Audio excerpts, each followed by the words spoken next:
Good afternoon. Can you hear me from back? Yes, perfect. The door has been closed, so the last session, no one can get out. That's it. This is the end. But we have a very interesting topic. I'm not over-promising anything, but you are in very, very competent hands. And it's not about tin can and xAPI, unlike what it says on the program. So are you ready to be a part of demystification of tin can and xAPI? Are you ready to take control of how you would like to use your data, how you would like to manage your data? And as well, are you ready to really put demands to your vendors on what you would like them to design for you? So in this session, we're going to cover as many parts and pieces of these questions as possible. So I would like to welcome Martin. Oh, brain freeze. I'm sorry. Jonny, and Aaron. Everyone knows me now. So please say welcome, and I'll leave it to you guys. Okay, so thanks very much. First of all, sincerely thank you for staying. Right, you're already better people than all those people out there queuing up for coats and going down in the lift. So you are ahead of the game. All right, as far as we're concerned, you're great people. We're going to talk a little bit about the API economy, and we're going to talk a little bit about APIs and the importance of data and data science. And anybody who was at Donald who's just walked into the room, anybody who was at Donald's previous session on adaptive learning and AI? Any hands, show of hands? So this should be a kind of a follow-on to that session, right? Because most of what Donald was talking about in terms of data and the importance of data and how AI is going to change the way that we learn is dependent in many ways on APIs and successful implementation of APIs. I want to give you a little bit of a context, first of all, right? So I'm Martyn Farrows. I'm director of the Learnovate Centre. What is the Learnovate Centre? It's a centre based in Dublin, in Ireland. It's government funded. We're hosted by Trinity College. And what we do is we do applied innovation for industry partners based on research that we do with our research partners across the country. So this is going into sort of 20 years, really, of research around things like personalization, adaptive learning, speech recognition technologies, new models of assessment, and applying that in a kind of modern learning context. So that's who we are. We're a national centre for learning innovation. We work in very targeted ways with industry partners to help them to bring new technologies to the market. But what we also do is we look at kind of macro issues that we think we can get involved in order to promote greater innovation in terms of technology and technology to support learning. And we feel that particularly, how many vendors are in the room? Any vendors in the room? Okay, sorry about what I'm about to say, but we feel that particularly the state of the market at the moment, there could be more innovation. Lots of really good innovation happening, but there could be a lot more, particularly in the corporate learning space. We also do a lot of work in the school space, in the K-12 space, in the preschool space. There's a lot more innovation happening in that EdTech space for many reasons, but we'd like there to be more in the corporate space.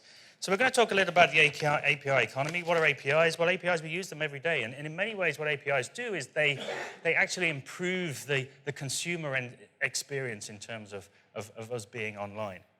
But they're really all about data. They're all about transactions, right? And it's these transactions, this data passing between different web services and the kind of the intrinsic value of those transactions that is referred to in terms of the API economy. Because you can put a commercial value on all of that data moving around. You can also put a kind of qualitative value on all of that data moving around. And that's the thing that's really important for learners. We're interested in these data points, right? Learners are creating lots of data points, lots of devices, lots of ways they're interacting with material. And a lot of those data points are squandered, right? We lose them because a lot of systems, platforms are not interconnected. So we're going to talk a little bit today about how some of the work that we're doing to change that. We're going to launch today. You'll be able to look back in 10 years' time and say, I was there on the day that they launched the Learnovate Labs initiative. This is going to be launched today in this room, here right now. And myself and Jonny are going to talk a little bit about how the work that we've been doing in Learnovate over the last couple of years has led us to this point to launch this Learnovate Labs initiative. Thanks, Martin.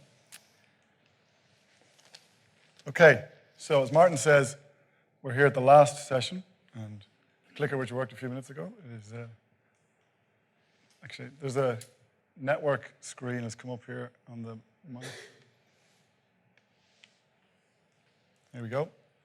So, as it's the last session, and although we need to do some PowerPoint slides, we decided what we would do is do a bit of a role play for you guys. That also helps because we're going to play two imaginary characters. So I'm going to be Tim the technologist. So you all have me in your organization. I'm going to come up with all these wonderful, innovative technology ideas. And Larry, the learning manager, we're going to have a little struggle, as is probably something that you guys are all familiar with. It took us a long time to come up with those names. Yeah. A long time. You got to go with personas, right? Everyone wants to have personas. So the other key thing about working in these roles is we're not speaking as Martin or Jonny. So that means we can say what we like about the industry and the vendors and everything, the challenges that we have within the industry. But it's an industry that we've been part of for 15, 20 years, both of us. So we know the challenges of trying to come up with a new technology that we all believe is going to have a profound change in learning, and that we never quite deliver on all those things. So we're not saying that everything is going to be easy. We're just saying we think there's things happening now which can potentially transform the way you all deliver learning, but most importantly, the way the individuals learn. So what we're going to do is, I said, I'm going to be over here as Tim the technologist. And I take an inside-out approach, right? So I'm all about the great technology that we have in our labs or in our team, where as Steve Jobs says, like, you guys don't know what you want until we show it to you. We're going to come up with these absolutely fantastic, innovative technologies. And what Larry's going to be saying is, hang on a second, I don't really care about the technology. All I care about is my learners. And if you're going to give me some technology that you think is great, it only really works for me if it's going to provide value to our people, and it's going to enable them to do their jobs better than our competitors. And that's really what we need to do to be able to deliver different experiences and different performance for our business. So I'm sure, again, you guys can recognize that challenge between the inside-out approach and the outside-in approach. And we're just going to roll with that for the role play today. So here we go. So now I'm no longer Jonny. I'm now Tim. I remember that. Hey, Larry. I got some really, really cool technologies. Your learners are going to love it. You say this every time, right? You bring out these new technologies, they never work, they never integrate with the LMS. How is this going to be different to the last time? Calm down. This time it really is going to be different, right? Because we found these really cool APIs from these guys in Learnovate Labs. Another three-letter acronym, APIs. I'm not interested in APIs. Just tell me what they are. What's the API? Okay. Well, look, tell you what I'll do. Why don't I talk you through an example, give you an example of how we can use these within our organizations, and let's see where we get to. Okay. So, you know where you're always hopping on about user-generated content and expert curation? I'm not sure about the hopping on bit yet, but I do go on a little bit about that stuff, yeah. And we're a regulated industry, so we've got all these changes in the regulations, and we've got to get that message out as quick as we can. 600 salespeople all over the world, and when things change, we've got to get the message out there, compliant, but effective and engaging. It happens all the time, yeah. Okay, right. So here's the situation. This actually happened the other day. Those of you who are watching the EU Safe Harbor, ring any bells? Privacy Shield, the new announcement, literally was on Tuesday night, I think it was. So I got an email about this at about 11 o'clock on Tuesday night. Had to get on to solicitors and say, what does that mean? And this is the same in this story. So Penny, in our product marketing team, she gets this email on the way to work. On the train. She gets the email, okay, this has been announced. I've got to get this message out to the 600 salespeople by lunchtime. So what am I going to do? So she takes her phone or her tablet, and she launches our new Knowledge Exchange app, which is just a little icon on her phone. She opens it up, types in the search phrase for the regulation, and hits go. So what happens next is that search phrase is pushed into this Learnovate API, and then what they can do is they can put that search together in the different ways that different systems are going to expect to search. And send that search out to Google and Bing, so you can get different search results. If you've noticed, you get different results from the two different search engines. Send the same search out to the LMS. Maybe we've got an existing course that I need to amend or update. But also I can send the search out to the social networks, the public social networks, and see what, since this morning, what the experts are saying about the new regulation, but also into our internal social network ourselves and see what our people are saying about this. So the one call goes out to all these different services and comes back and is presented to Penny in a federated way, which means basically the searches are all presented together for her. And she can then see what she wants on the train. Oh, how did I manage that? You're supposed to be the technology guy in our organization. There I'm you not go. sure how that's going for you. Yeah.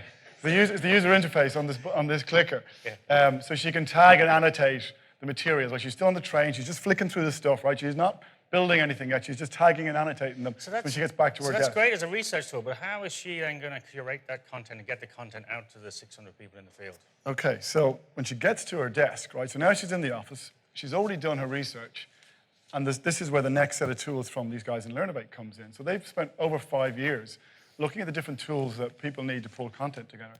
So they've got these dynamic composition tools, probably quite similar to what Donald described earlier on.